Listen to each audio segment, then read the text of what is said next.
Hello guys and girls, I hope you are having an amazing day. So today we are going to take up from where we left off. Last time जहाँ तक हमने cover किया था, हमने 6th of March तक cover किया था, तो 7th, 8th और 9th मार्च का आज करंट अफेयर्स हम आज देखेंगे, ठीक है. उसके बाद आज से लेके अगले ट्यूसडे तक का करंट अफेयर्स हम अगले ट्यूसडे देखेंगे. So that's how we are going to take it up for whoever has joined us recently. Okay, that's how we are going to go about it. So current affairs आपके divided है कैसे, मोटा मोटा national international पहले, उसके बाद defence, business, finance, sports और कुछ ऐसे मिसलेनियस इंपॉर्टेंट डेज जैसे इस तरीके से, या अवार्ड्स, ऐसे कैटेगरी वाइज डिवाइड करके सेपरेट करके आपको दिया गया है. मतलब सारे के सारे पिछले 3 दिन के नेशनल इंटरनेशनल अफेयर्स नेशनल और इंटरनेशनल के अंडर है. उसके बाद सारा पिछले 3 दिन के स्पोर्ट्स से रिलेटेड जो भी इंपॉर्टेंट चीजें हुई हैं जो आपके एग्जाम पर्सपेक्टिव से इंपॉर्टेंट है वो फिर स्पोर्ट्स के सेक्शन के अंडर है, and so on and so forth. ठीक है, I hope you are able to understand. So now we are going to start with the national and international affairs. So first of all the Yaoshang festival which is happening in Manipur. Yaoshang festival which is happening, just let me, जो मणिपुर में हो रहा है, तो इसमें क्या होता है, एक कौन सेलिब्रेट करता है, सबसे पहले इसको मीटी पीपल सेलिब्रेट करते हैं, who are predominantly Hindu only. ये सेलिब्रेट करते हैं और इस फेस्टिवल को ना होली के तरह ही सेलिब्रेट किया जाता है. मतलब they basically celebrate in the way of Holi only, but 5 दिन सेलिब्रेट करते हैं. तो starting from 7th of March इस बार, मतलब वो तिथि के हिसाब से इस बार 7th ऑफ मार्च निकला है. हर बार जब भी फुल मून आता है in the starting of spring month, जिसको लम्डा कहते हैं, स्टार्टिंग ऑफ स्प्रिंग के जो फुल मून जिस दिन आता है उस दिन से स्टार्ट होता है ये फेस्टिवल. तो इस बार 7th ऑफ मार्च से स्टार्ट होके 5 दिन तक सेलिब्रेट किया जाएगा. होली के साथ साथ इनके खुद के कल्चरल और रिलीजियस फेस्टिवल्स जो होते हैं वो भी साथ में सेलिब्रेट करते हैं. ठीक है, होली के साथ साथ. So Yaoshang festival is celebrated in Manipur. Okay, अब इससे रिलेटेड जो हम पिछले वीडियो में भी जैसे हमने देखा था, कुछ भी हम करंट में पढ़ेंगे उससे रिलेटेड हमको स्टैटिक देखना बहुत इंपॉर्टेंट है. साथ साथ चलते चलते स्टैटिक थोड़ा बहुत देखते जाएंगे तो एक साथ बहुत ज्यादा भार नहीं पड़ेगा. वेरेवर जब भी आपके एग्जाम में कोई स्टैटिक का पार्ट भी आता है. अब इससे रिलेटेड स्टैटिक क्या हो गया कि मणिपुर का कैपिटल क्या है, तो मणिपुर का कैपिटल हो गया इम्फाल. ठीक है, चीफ मिनिस्टर कौन है, बीरेन सिंह, मिस्टर बीरेन सिंह, और गवर्नर कौन है, अनुसुईया उइके. ठीक है, ये इससे रिलेटेड कुछ स्टैटिक हो गया. तो कोई भी स्टेट हमारी खबरों में आए जो इंपॉर्टेंट हो, जिससे रिलेटेड करंट अफेयर कुछ इंपॉर्टेंट हुआ है, तो हम फटाफट उसका स्टैटिक पार्ट भी गूगल करके वहीं एक जगह नोट्स में लिख लेंगे ताकि ईज आसान पड़े. एक साथ आप बैठ के सारे स्टेट्स के कैपिटल रटोगे या चीफ मिनिस्टर्स रटोगे, ऐसे में बहुत ज्यादा हौच पौच भी होता है, सिमिलर टाइप की चीजें. जबकि आप करंट के साथ में ही वहां का स्टैटिक भी देख लोगे तो फिर थोड़ा ब्रेक्स के साथ साथ it will be easier to remember. ठीक है, next, ECI host the 3rd international conference on election integrity. Election integrity के ऊपर ECI, that is the election commission of India, उन्होंने 3rd इंटरनेशनल कॉन्फ्रेंस होस्ट की है. तो ये 3rd इंटरनेशनल कॉन्फ्रेंस जो है ये रिसेंटली ही इस टाइप की कॉन्फ्रेंसेस स्टार्ट हुई हैं. इनफैक्ट 2022 एंड से स्टार्ट हुई है. नवंबर दिसंबर 2022 में फर्स्ट कॉन्फ्रेंस हुई थी, सेकंड कॉन्फ्रेंस फिर जनवरी में हुई, और फिर अब मतलब डेढ़ दो महीनों के गैप से ये इंटरनेशनल कॉन्फ्रेंसेस ECI ऑर्गेनाइज कर रहा है. ठीक है, होस्ट कर रहा है. इस बार का जो है अभी रिसेंट में जो हुआ है 3rd कॉन्फ्रेंस, उसका थीम क्या है, it's on election that is inclusive elections and election integrity. तो इंक्लूसिव इलेक्शंस की जब हम बात करते हैं तो it has everything to do with the voter, जो वोट दे रहे होते हैं, as well as the candidate. मतलब वोटर के साथ भी कुछ डिस्क्रिमिनेशन या भेदभाव नहीं होना चाहिए, इंक्लूसिव होना चाहिए प्रोसेस, एज वेल एज जो कैंडिडेट इलेक्शंस में खड़े होना चाहते हैं या हो रहे हैं उनके साथ भी. ठीक है, कोई भेदभाव नहीं होना चाहिए, इंक्लूसिव प्रोसेस होनी चाहिए. प्लस इलेक्शन इंटेग्रिटी क्या होता है, election integrity basically means moral and कुछ ठोस ऐसे प्रिंसिपल्स होने चाहिए जिनके ऊपर पूरी इलेक्शन प्रोसेस टिकी है या खड़ी है, उनको बहुत ही अच्छे तरीके से फॉलो होने चाहिए वो. तो इलेक्शंस में इंटेग्रिटी बेसिकली मेंटेन हुई है कि नहीं. ठीक है, उस चीज की अवेयरनेस बढ़ाने के लिए इस बार का थीम ये inclusive elections and election integrity रखा गया है.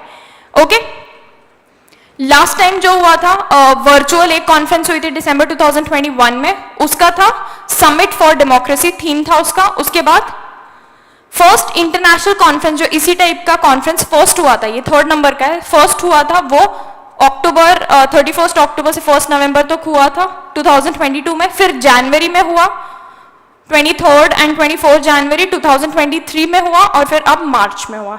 ठीक है, ये 3rd नंबर का है। Next, Ashwini Vaishnaw released go green go organic, ये कहां पे हुआ है? ये सिक्किम स्टेट में हुआ है। अश्विनी वैष्णव जो है वो वहां के होम मिनिस्टर हैं।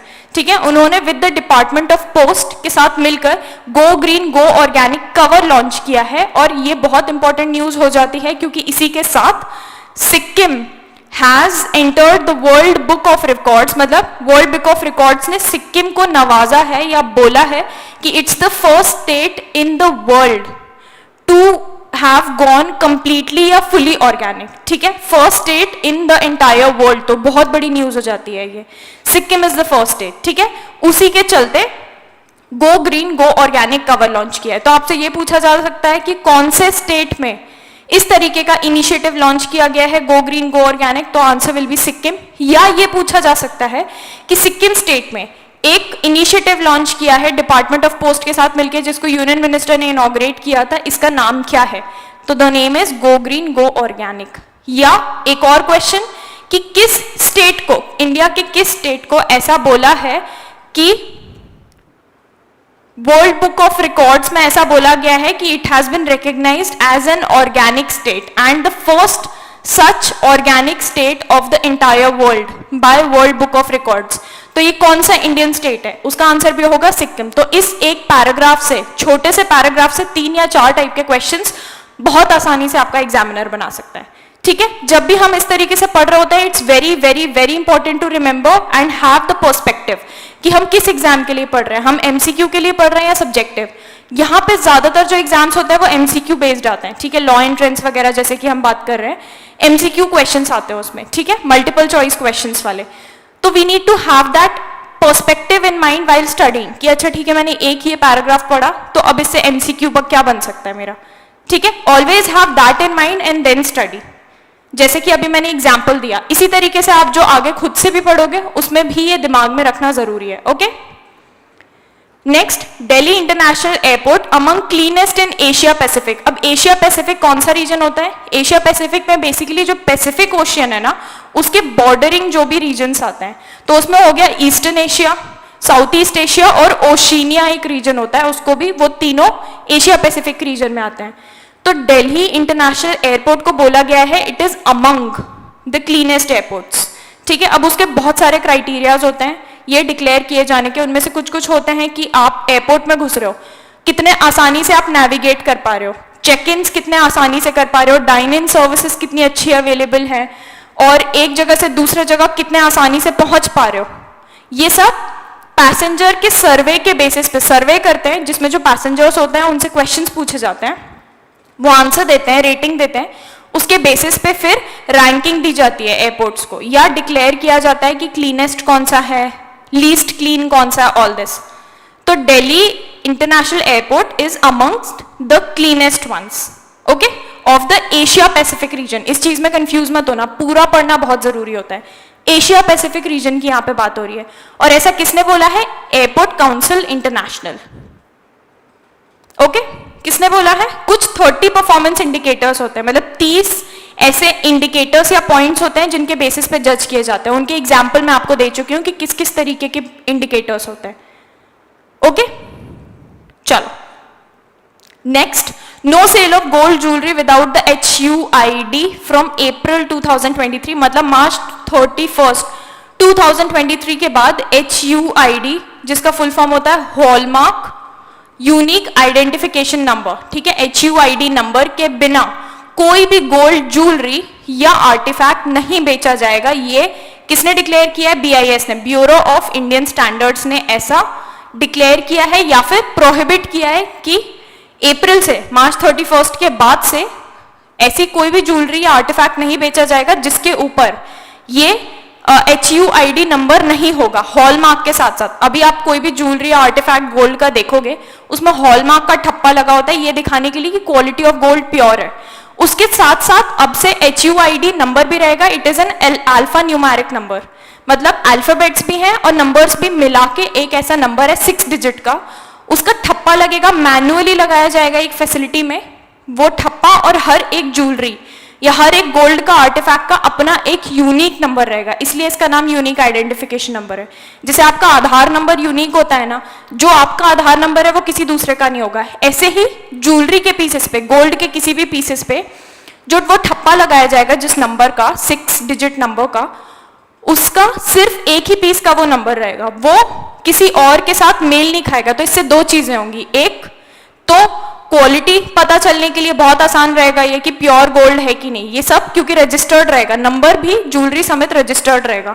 दूसरा ट्रेसेबिलिटी, मतलब उसको ट्रेस करना बहुत आसान रहेगा, कोई नकली बनाकर, क्योंकि अब आपको पता चल चुका है, तो आप खरीदोगे अगर अप्रैल से, तो आप चेक करोगे ना कि HUID नंबर है कि नहीं, अगर नहीं होगा तब तो खरीदना ही मत, अगर नंबर है, ठीक है, तो आप ये चेक कर सकते हो कि कहीं ये नकली तो नहीं है, क्योंकि अगर वही सेम नंबर एग्जिस्ट करता है सिस्टम पे ऑलरेडी, मतलब किसी और ज्वेलरी पे भी वो नंबर है, मतलब कि नकली हो सकता है ये, क्योंकि सेम नंबर की कोई भी दो ज्वेलरी नहीं होगी, तो ट्रेसेबिलिटी के लिए भी ये बहुत आसान रहेगा, ठीक है।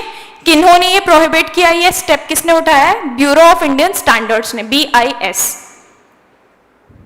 Okay.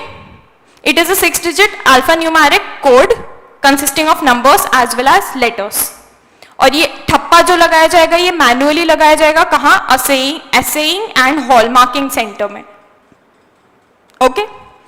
Next, union minister Ashwini Vaishnaw flag off PM Jan औषधि ट्रेन।